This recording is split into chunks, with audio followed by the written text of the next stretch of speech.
ओबीसीच्या बाबतीत हे जे होत आहे ते आपण मगाशी तुम्ही म्हणाल त्याप्रमाणे हे पहा, मराठा कुणबी हाताने लिहिलेला आहे, सरळ सरळ.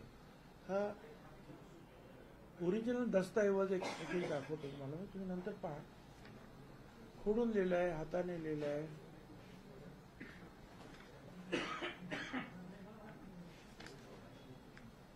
मराठी कुणबी, मराठा कुणबी, मराठी कुणबी,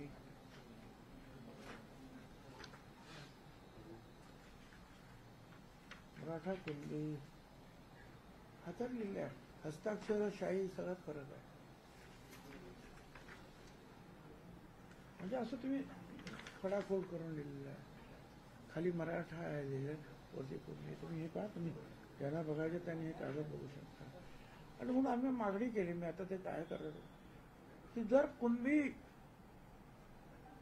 शोधण्यासाठी न्यायमूर्ती शिंदे कमिटी निर्माण होते आहे, तर एक खोटी कुणबी सर्टिफिकेट ज्यांना दिलेली आहे ते शोधण्यासाठी दुसरी समिती एक नेमूया आपण, दुसऱ्या न्यायमूर्तीची. त्यांना हे काम देऊया की ही समिती या अशा प्रकारच्या ज्या खोट्या नोंदी झाल्या असतील ते शोधा आणि थांबवा. आणि ओबीसी समितीचा तो अधिकारच आहे की ओबीसीच्या या गोष्टीचं सगळं संरक्षण करणं.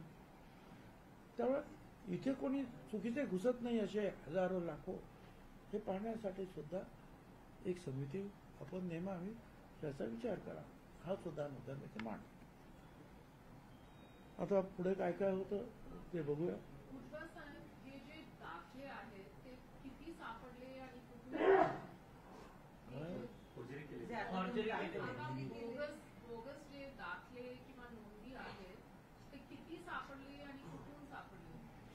अहो हे जे आहेत ना, आम्हाला तिकडचे जे आहेत ना त्या विभागातील ऑफिसमधल्याच लोकांनी पाठवून दिले. ऐकून घ्या, ते जर मला माहिती असतं 1 लाखो लोकांच्या, त्याच्यासाठी तर मी समिती नेमायला सांगतोय ना. They must be in lakhs. नोंदी आहेत, रेकॉर्ड. अरे ते खोटं लिहिलेलं आहे त्याच्यावर, मराठा समाजावर सरळ सरळ खोटं लिहिलेलं आहेत. पहा ना तुम्ही. पण ज्या कुणबी नोंदी खऱ्या असतील त्याला आपला आक्षेप नसतो. खऱ्या नोंदीला काय हरकत, करायचं करा ना.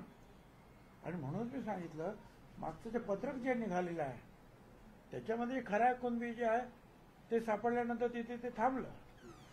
आणि त्याच्या पुढे मराठा समाजाला कुणबी कसं सर्टिफिकेट मिळेल याची प्रक्रिया लिहिलेली आहे की काय काय करायला मग मराठा समाजाला.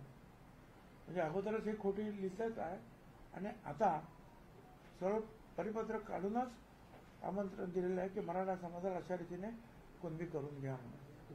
तुम्ही सुरुवातीला एक सोलापूरचं पत्रक समोर आणलं होतं, त्याच्यामध्ये कशा पद्धतीनं प्रमाणपत्र वाटपा संदर्भामध्ये लिहिलं आहे हे देखील समोर आणलं होतं. त्यानंतर तुम्ही महसूल मंत्र्यांशी बोललात, बावनकुळेशी बोलला होता, त्यांना फोन केला, परत ते सुधारण्यात आली.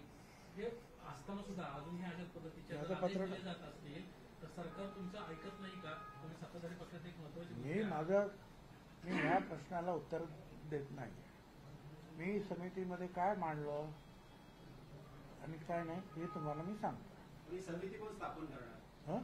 समिती कोण स्थापन करणार? आता हे जे आहेत आमचे मंत्री जे आहेत त्याचा विचार करतील आणि त्याप्रमाणे जे आहे पुढे काय करायचं ठरवतील. आम्ही तर मागणी केलेली आहे की शोधा आता कसं काय करायचं. जी समिती गठीत करा असं सांगताय, तर आता जी महसूलने आदेश काढले ना ते स्थानिक पातळीवरचे प्रशासकीय अधिकारी घेतलेले, तुम्ही क्रॉस व्हेरीफाय करण्याच्या संदर्भातली मग कुठली समिती असेल तेच अधिकारी असणार आहेत ना. परत दुसरी करता येईल ना आम्हाला जर न्यायमूर्ती. मग असं आहे की सगळ्या महाराष्ट्रामध्ये जात पडताळणीवाले काय जात ठरवणारे ही प्रक्रिया होतीच ना. ती असताना सुद्धा खास कुणबी तिकडच्या शोधण्यासाठी न्यायमूर्ती शिंदे नेमले ना तुम्ही समिती, तसं दुसरी समिती की बाबा हे चुकीचे आहेत का हे शोधा करा. थोडं आमचं मागच्या बैठकीत पण तुम्ही मागणी केली होती श्वेतपत्रिका काढायच्या कुणबी नोंदी आढळलेल्या आहेत. केलं ना. तीच ही मागणी आहे ना. म्हणजे आठवडा झाला अजून त्याच्यावर काय पुढे झालं नाही का मग? असं आहे की एक आठवड्यामध्ये काय काय होतं, आम्ही एक आठवड्यात एकच झालं की काही पैसे जे आहेत आम्हाला ताबडतोब जे आहेत ओबीसी त्या खात्याला मिळाले, रिलीज झालं.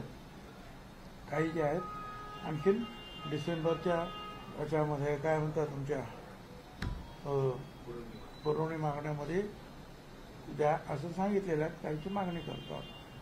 बाकीच्या ज्या ज्या गोष्टी आहेत त्याचा आता विचार चालू काय काय करायचं. तुम्ही सुरुवातीला सांगितलं की अण्णासाहेब पाटील विकास मंडळाला 750 कोटी मिळतात, एकीकडे दुसरीकडे दुसऱ्या समाजाच्या मंडळाला केवळ 5 कोटी मिळत आहे. त्याचे प्रोव्हिजन अर्थ मंत्रालय करतं. अर्थमंत्री अजितदादाच आहेत, आपल्या पक्षाचे नेते आहेत, त्यांच्या कानावर ही गोष्ट घातली जाईल की अशा प्रकारे दुजाभाव केला जातो? जाईल ना, जाईल. ही गोष्ट करणारच ना, करणार. सलग ते अर्थमंत्री आहेत, अजितदादा सलग अर्थमंत्री आहेत आणि 25 वर्ष आणि मागचे 3.5 वर्ष याचा आढावा घेतला तर हे सगळे निर्णय अजितदादांच्याच काळात आहेत.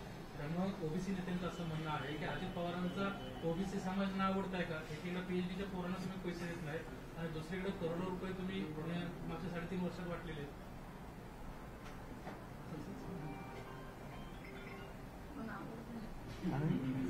लक्ष्मण नाही, असं त्यांनी मला माहिती दिली की असं असं लोक म्हणतात.